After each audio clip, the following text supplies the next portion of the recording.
Peace TV, the solution for humanity.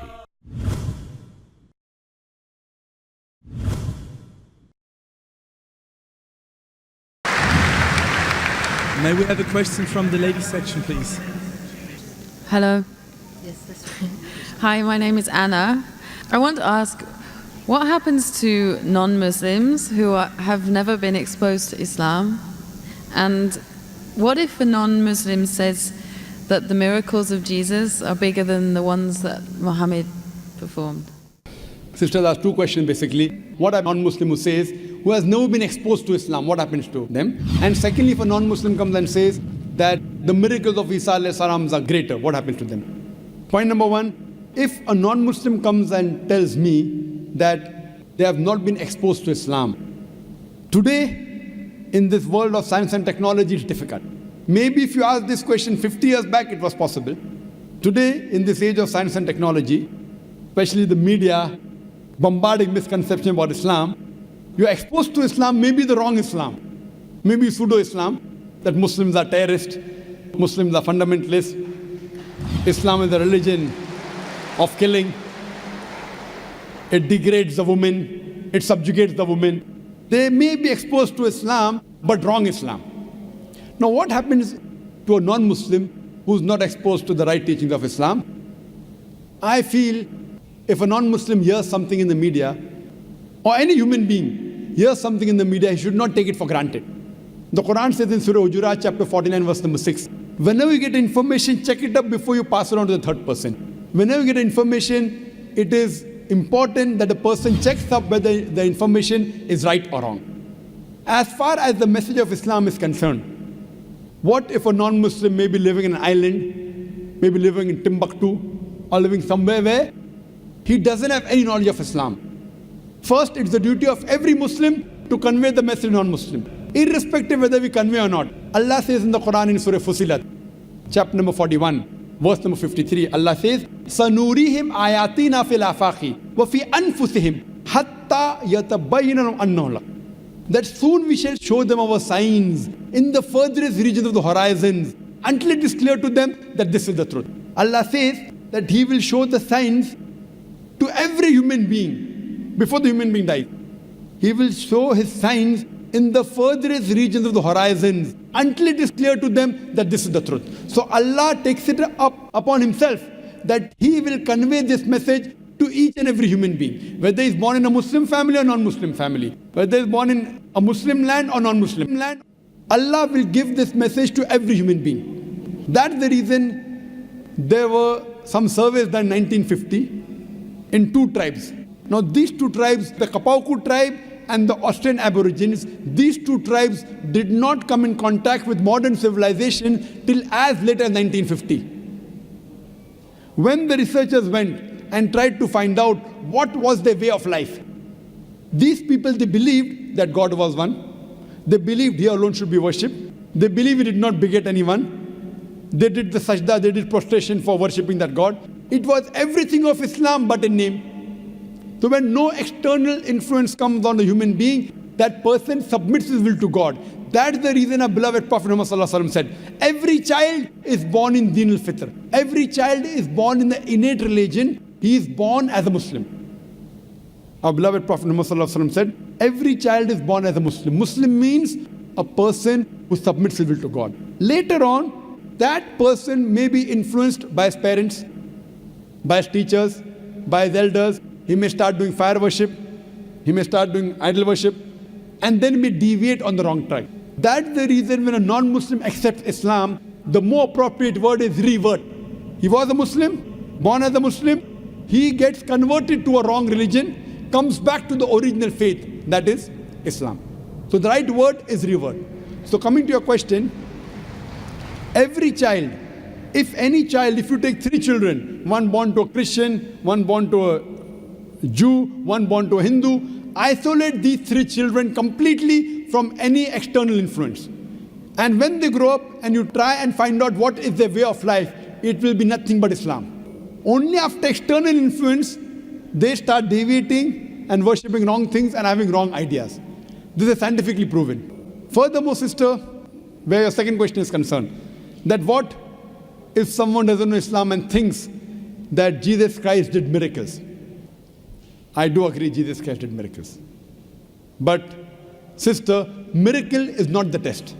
If you believe in Jesus Christ, peace be upon him, if you read in the Bible, Jesus Christ, peace be upon him, himself says, in the Gospel of Matthew, chapter number 24, verse number 24, it says that, for there shall arise many false Christ and false prophets, and will do wonders and miracles, and if it were possible, shall deceive the very elect. So Jesus Christ, peace be upon him, says miracle is not the test. They shall arise many false Christ and false prophets, and shall do wonders and miracles, and if it were possible, shall deceive the elect. That means Jesus Christ, peace be upon him, says miracle is not the test. Miracle does not make a person a god. Miracle does not make a person superior, because all the miracles that were done by all the prophets were done by Almighty God himself. All the miracles. All the miracles done by Moses, the parting of the sea, when he threw the stick, it became into a snake.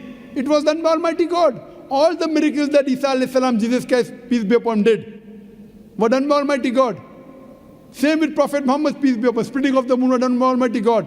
I would like to tell you that Islam is the only non-Christian faith which makes it an article of faith to believe in Jesus Christ, peace be upon him. No Muslim is a Muslim if he does not believe in Jesus Christ, peace be upon him. We believe that he was one of the mightiest messengers of Almighty God. We believe that he was the Messiah, translated Christ. We believe that he was born miraculously without any male intervention, which many modern day Christians today do not believe. We believe that he gave life to the dead with God's permission. We believe that he healed those born blind and lepers with God's permission. The Christians and the Muslims, we are going together. But one may ask, then where is the parting of ways? The parting of ways is that most of the Christians, they believe that Jesus Christ, peace be upon him, was Almighty God. They believe that Jesus Christ, peace be upon him, claimed divinity.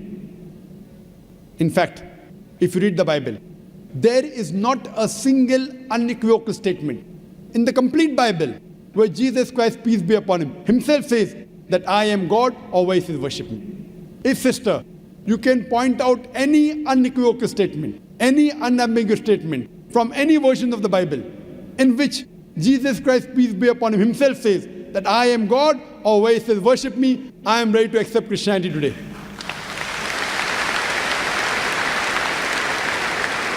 In fact, if you read the Bible, Jesus Christ, peace be upon him, said, it's mentioned in the Gospel of John, chapter number 14, verse number 28, Jesus Christ, peace be upon him, said, my Father is greater than I. Gospel of John, chapter number 10, verse number 29, my Father is greater than all. Gospel of Matthew, chapter number 12, verse number 28, I cast out devil with the Spirit of God. Gospel of Luke, chapter number 11, verse number 20, I with the finger of God cast out devil. Gospel of John, chapter number 5, verse number 30, I can of my own self do nothing. As I hear, I judge, and my judgment is just. For I seek not my will, but the will of Almighty God. Anyone who says, I seek not my will, but the will of Almighty God, he's a Muslim. Jesus Christ, peace be upon him, is a Muslim. He never claimed divinity. He never said that he was Almighty God. He clearly mentioned, it's mentioned in the Gospel of John, chapter number 14, verse number 24. He said that the words that you hear are not mine, but my Father's who has sent me. It's mentioned in the Gospel of John, chapter number 17, verse number 3. This is life eternal, so that you may know there is one God and Jesus Christ who thou hast sent. It clearly mentioned that Jesus Christ was a messenger. It's mentioned in the Gospel of Matthew, chapter 19, verse number 16 to 18, that a person approaches Jesus Christ, peace be upon him, and asks him, that good master, what good things should I do so that I shall enter eternal life? So Jesus Christ, peace be upon him, says, why thou callest me good? Leave aside God, G-O-D. Why thou callest me good, G-O-D? For there is only one good, and that is the Father in heaven. And if thou want to enter eternal life, you keep the commandments. Jesus Christ didn't say that if you want to enter eternal life, if you want to go to paradise, believe I'm God. He didn't say that you believe that I died on the cross for your sins. What he said, if you want to enter eternal life, if you want to enter paradise, you keep the commandments. And it's clearly mentioned in the book of Acts, chapter number 2, verse number 22, that ye men of Israel, listen to this. Jesus of Nazareth, a man approved of God amongst you by wonders and miracles which God did by him, and you are witness to it. What does it say? Jesus of Nazareth, a man approved of God amongst you by wonders and miracles and signs which God did by him, and you are witness to it. Regarding a question of miracles, what does the Bible say? Book of Acts, chapter number 2, verse number 22. a man approved of God amongst you by wonders and miracles and signs which God did by him and you witnessed to it. So all the credit goes to Almighty God. And Jesus Christ was a man. All the miracles were done through Almighty God. So all the miracles, all the messengers did were done by Almighty God. They came to testify there was one God. But Jesus Christ also said in the Gospel of John, chapter number 16, verse number 12 to 14, that I have many things to say unto you, but ye cannot bear them now. For he, when the Spirit of truth shall come, he shall guide you unto all truth. He shall not speak of himself. All that here shall he speak. He shall glorify me. Now this prophecy is prophesied no one but the last and final messenger, Prophet Muhammad, peace be upon him. So if you're a true Christian, and if you believe in Jesus Christ, peace be upon him, Jesus Christ, peace be upon him, said, I have many things to say unto you, but ye cannot bear them now. For he, when the Spirit of truth shall come, he shall guide you unto all truth. He shall not speak of himself. All that here shall he speak. He shall glorify me. This prophecy is prophesizing no one but the last and final messenger, Prophet Muhammad, peace be upon him. So if you're a true Christian, you should believe in the last and final messenger, Prophet Muhammad, peace be upon him. Hope that answers the question, sister.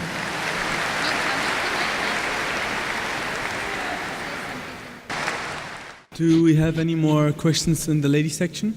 Assalamu alaikum. I just want to tell Dr. Zakir, I am a revert, and I was just asking questions on behalf of my non-Muslim family and friends, and I just wanted to say, Subhanallah and La ilaha illallah.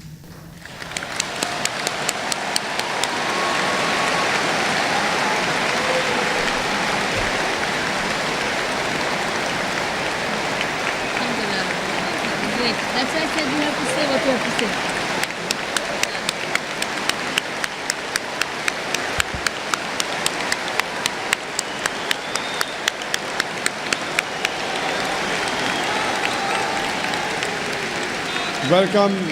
Welcome to religion of peace, sister. May Allah subhanahu wa ta'ala reward you and grant you Jannah. And we pray to Allah subhanahu wa ta'ala that, and may Allah subhanahu wa ta'ala guide you.